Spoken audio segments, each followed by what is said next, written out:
Okay, let's get some reaction then from the DA on both President Cyril Ramaphosa's farm theft and the arrest of the Guptas. We're now joined by Member of Parliament and spokesperson Cilliers Brink. A very good afternoon to you.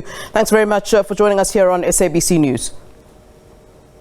Good afternoon. Good to be with you. I believe you are going to indeed weigh in on both these stories, which, of course, we're covering in the main then this afternoon, that being President Cyril Ramaphosa's woes at the moment. And you would have heard the EFF saying that they believe that President Cyril Ramaphosa should step aside while all of this is being rectified or cleared out or investigated. Are you in agreement with the EFF on that? And I think the next part of the question regarding the Guptas is your reaction really on the Gupta arrest, if you can answer both those questions. So the DA welcomes the arrest of the Guptas. These are people that have done enormous harm to our country, contributed to the impoverishment of the South African people.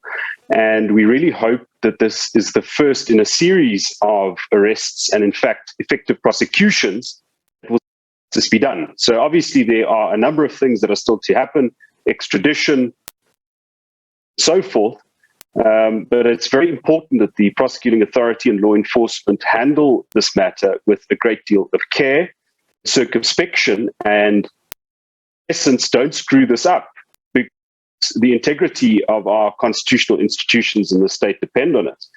And the DA is one party that has been fighting for this very day. But let me just add that nothing that has happened in the past 24 hours the obligation that President Cyril Ramaphosa has, those very difficult questions about the money apparently stolen from his property, millions in US dollars. We don't know the details, but there are very pertinent questions that he must answer. And the interesting thing is he will have the opportunity to answer many of those questions on Thursday when he speaks in the president's budget debate in Parliament, and the DA will be using that opportunity. John Steenhuisen, as leader of the opposition, will be using that opportunity to put those questions to the president. What's the source of this money? Was it declared to tax authorities? Was there compliance with the Tax Administration Act? And of course, the DA has also written to the Reserve Bank to investigate whether any law was broken or could have been broken by the president. But unlike the EFF, the DA is not going to get entangled in the factional politics of the ANC.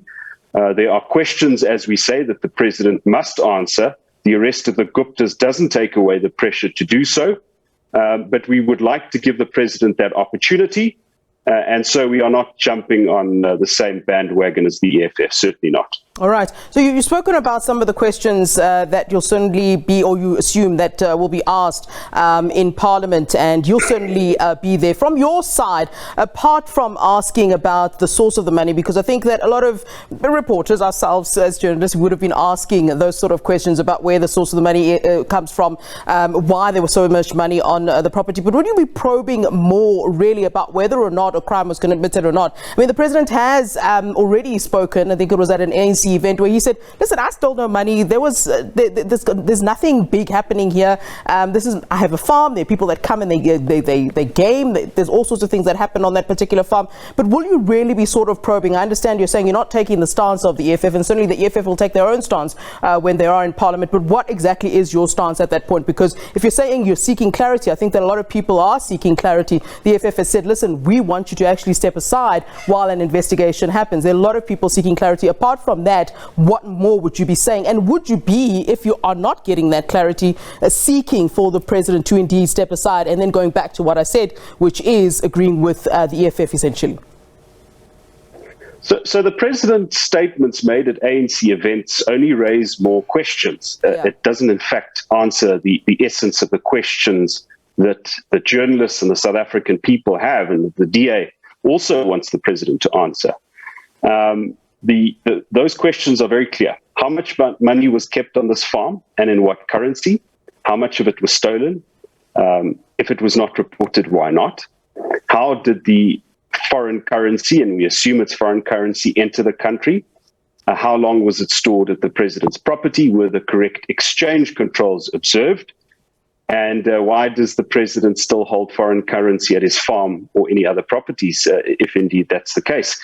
And the point of asking these questions is because any South African, any ordinary South African would have to answer those questions if they were in the same circumstances as President Cyril Ramaphosa. And it's not unreasonable. The president gives the country the assurance that he has not broken any of the laws, including the exchange control laws that apply to ordinary people. And aside from anything that the president might have done right or wrong, I think it's just a matter of respect. And if the president doesn't have anything to hide, if he's complied with the law, then it is in his own interest to answer the questions that the DA and journalists and the public have posed, and to play open cards with South Africa, because the answers will give the necessary reassurance.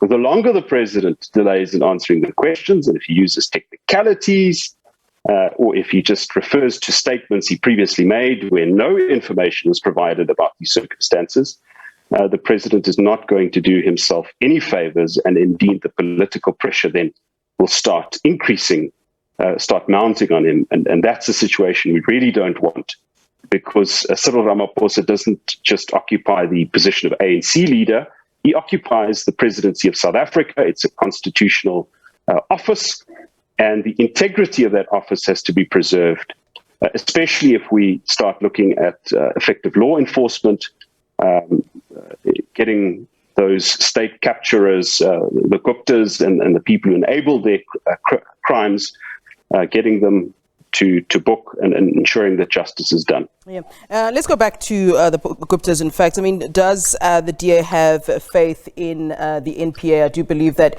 the NPA does have quite a heavy burden in terms of, providing evidence that there was money laundering happening, so that this extradition process can happen, or indeed that the process is easier for the extradition of the Guptas. And as I think your words, you said we shouldn't screw it up. So maybe that's where I should be asking you, do you indeed, as a DA, have faith that the NPA won't screw it up? And I say that in inverted commas.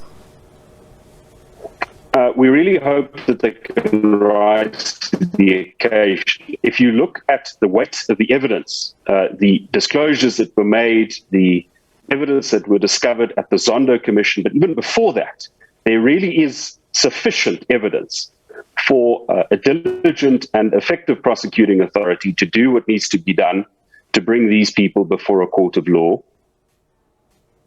and to make them answerable. Whether they will rise prosecuting authority about the balls that have been dropped in the past, the effective screw-ups that have happened, the delays in prosecuting clearly prosecutable offences. But we hope that they will answer and they will rise to do, and how they do it will determine not just the outcome of the case against the Guptas, but also the credibility of several constitutional institutions, including the prosecuting authority. Right. So we are cautiously optimistic, but we will continue to scrutinize them and to place them under pressure, because we believe that's also essential to them doing their job. All right, thanks very much for that. Cilliers Brink, DA, he's with the DA representing Parliament. They're talking about the fact, their reaction, rather, the DA's reaction, and what they will be asking the President when it's time to do so in Parliament.